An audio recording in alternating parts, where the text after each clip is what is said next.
Good morning to my friends and family, and welcome to this episode of Jim's 5am Club. It's Thursday morning, another overcast day down here at Sydney town, and we have a bit of commotion today down here at Circular Quay at the International Passenger Terminal, as we have a cruise ship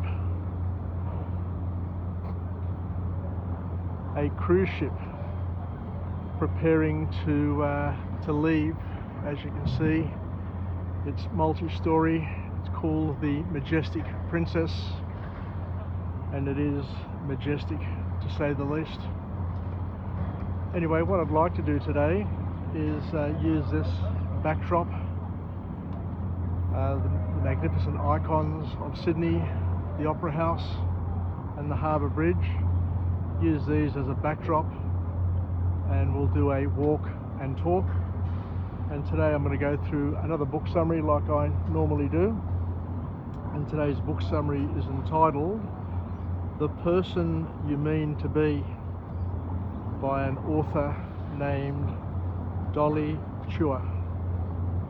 The Person You Mean to Be. An interesting book, and I really look forward to delivering this vlog, as it has a number of key lessons that we can all use, that we can all hopefully leverage and incorporate into our skills inventory to enable us to lead a better life and to set an example for others to follow. So we've got sunrise happening maybe in about half an hour. So I'll probably go for about 15 minutes today with my vlog, as I need to walk to work around the other side at Barangaroo. But I just love coming down here harbourside and just being part of this magic which occurs virtually every morning. If it's not cruise ships coming and going, it's ferries on the move, doing their pirouettes and moving to and fro. And we've got both of Sydney's most iconic structures, the Opera House and the Harbour Bridge, to keep us company as well. So what can we learn from this book today? It's going to be interesting. So the author kicks off this book with a very powerful and profound statement, where she says that equality means that we treat everyone equally. But to treat everyone equally, we need to treat them differently in order to take into consideration the challenges and the unique challenges they face because of their strengths and weaknesses.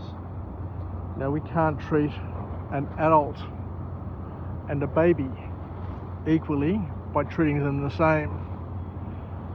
We can't treat an able-bodied person and a disabled person the same and feel that we're treating them equally.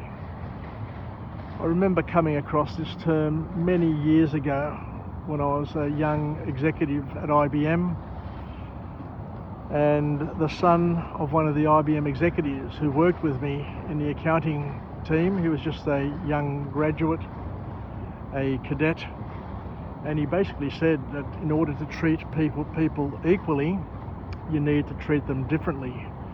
And that's the message, the lesson that he'd received from his father, as I said, who was a senior executive. So what we're going to do today is examine this whole concept of equality in a workplace and how to bring about equality by being measured and being balanced in our approach. So the author then reminds us that we all fall prey to cognitive biases. We are all infected by these biases, and we need to first acknowledge and accept it in order to manage and deal with it. So we all fall prey to cognitive biases when we deal with others, and cognitive biases are mental shortcuts that we often take to save time and to make quick decisions. But sometimes the shortcuts that we take can lead us astray. So we need to, I guess, use that as a basis, as a starting point, to understand that each and every one of us have cognitive biases. We are all biased, we are all prejudiced, like it or not. And what this book will do, what this book summary examines, is how it comes about and how we can manage it and work with it and leverage it to make us better people and make us and help us to become better citizens. So the first formal point that comes from this authorship is where the author calls us to action and says that in order to overcome biases, we first must learn to accept them and keep an open mindset. Now, we have confirmation biases. For those who are not aware what a confirmation bias is, it's basically a bias that searches the universe for evidence to confirm our existing strong beliefs and to, at the same time, reject any information that challenges our existing beliefs.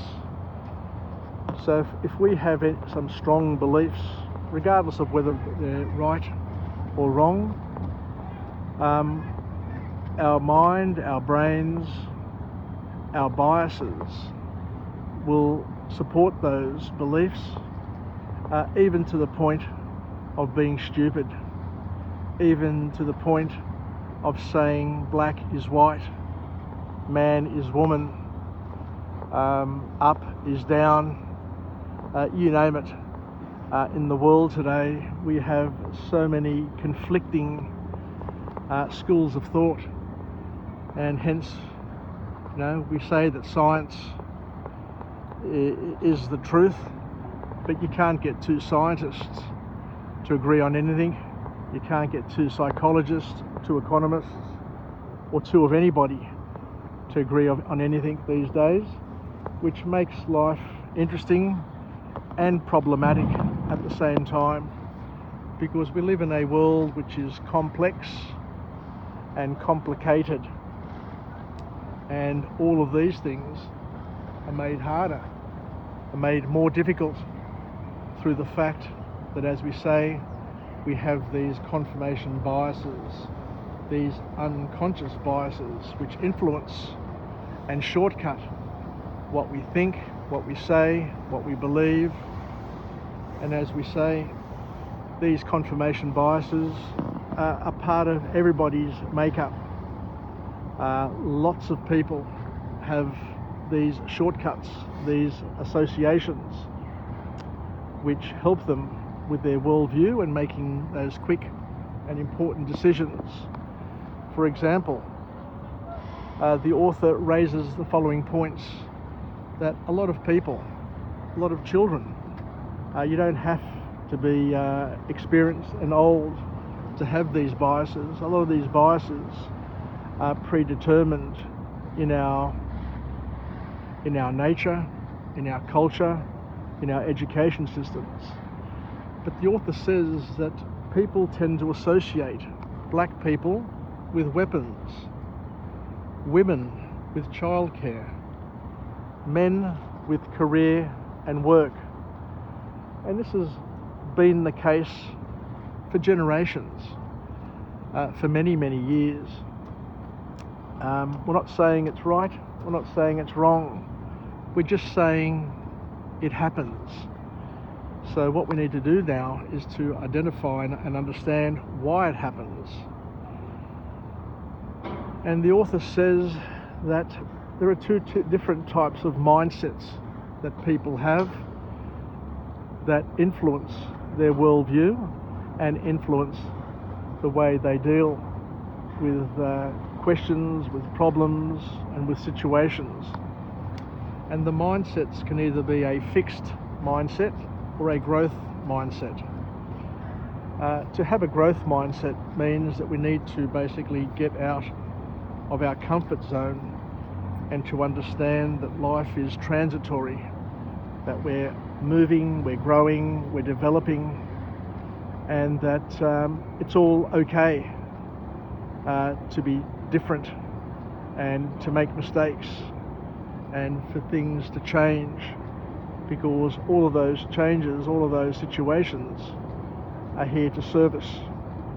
We are different from each other for each other.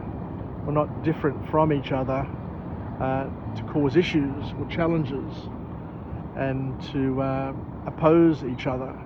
It's just the way things are, the way things is. As one psychologist once says, it's the isness of the world. So the next point that the author makes is helping us deal with these biases, and he basically says, or she basically says that if you want to work on eliminating biases, you can start from within and expand your reach publicly. Because the bottom line is that it's always going to be like this. We judge people on appearance and behaviour. It's in our human nature. And we are comfortable with certain people and less comfortable with others. We are comfortable with people who fit one of our mental patterns. We are comfortable with people who are just like us, who are part of our clan. And it's normal to see somebody who doesn't look like you, doesn't behave like you, doesn't follow the same patterns as you, as being a threat. It's not uncommon to see somebody with a different skin colour and to subconsciously judge them as being different. It's not wrong, I guess, from a technical perspective, because in our minds, each of us have been brought up in a particular culture. We have breakfast at a certain time, we do certain things, we think of things in a particular way, and when people come into our social orbit and they have different views or perceived different views, then that upsets our status quo. And by upsetting our status quo, it confronts our worldview. So it's understandable to be protective, to be defensive, and to see other people who we perceive as others and different as threats. And it's not uncommon, and it's not unusual, I guess, what the author is saying. So we need to accept it, because at the end of the day, we judge people on their appearance and their behaviour, and it's our human nature to be comfortable with people who fit our own mental patterns, who are like us and who are like our clan, our mob, our culture. So we don't recognise others as one of our own based on our assumptions. But what we need to do, according to this author, is we need to stand up for others and help break these stereotypes where indeed possible. Anyway, the last point to come from this book, from this author, and I don't have a selfie stick today, so I'll be bobbling around with this camera. So please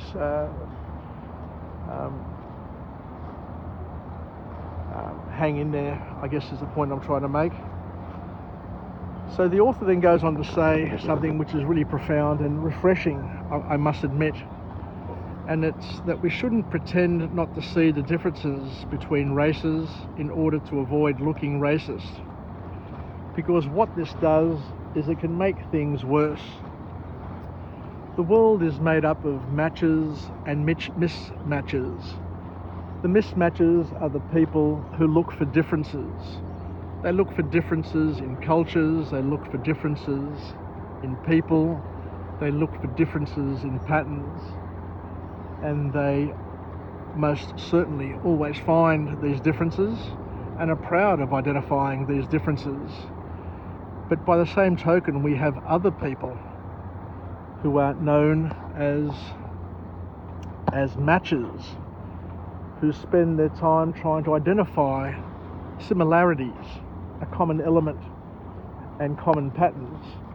There are the people who tend to be optimists as opposed to pessimists, and see the good in people and see the uniting features which bring us together. So it's much harder, of course, to be a matcher than to be a mismatcher. Mismatching is an easy thing. All you do is identify one or two things which are different and say, you know, those people, that thing, that culture is different from mine, and I don't accept it, and I see them as a threat. But what is more empowering is to look at people and to look at cultures and look at situations and try and find the common element and use that as the bridge to bring people and communities together. So the bottom line is we are all different. I am different from you. We are all unique. Men are different from women.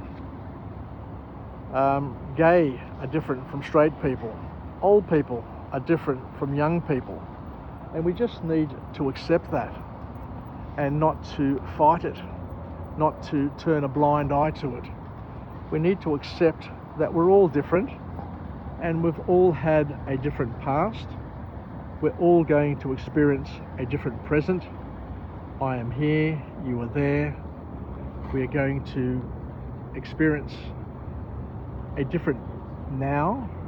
Even if we're in the same place, we're going to have a different perspective. We're going to be focusing on something different, and that's going to influence and shape our worldview. So we need to accept it, and we need to acknowledge our differences, and we're all going to have, of course, an absolutely different future. So nobody is going to have an identical life. Nobody's going to have an identical experience. We are all living in a parallel universe, but not the same reality. I'm experiencing different slithers of reality where I'm comparing it to previous slithers of reality.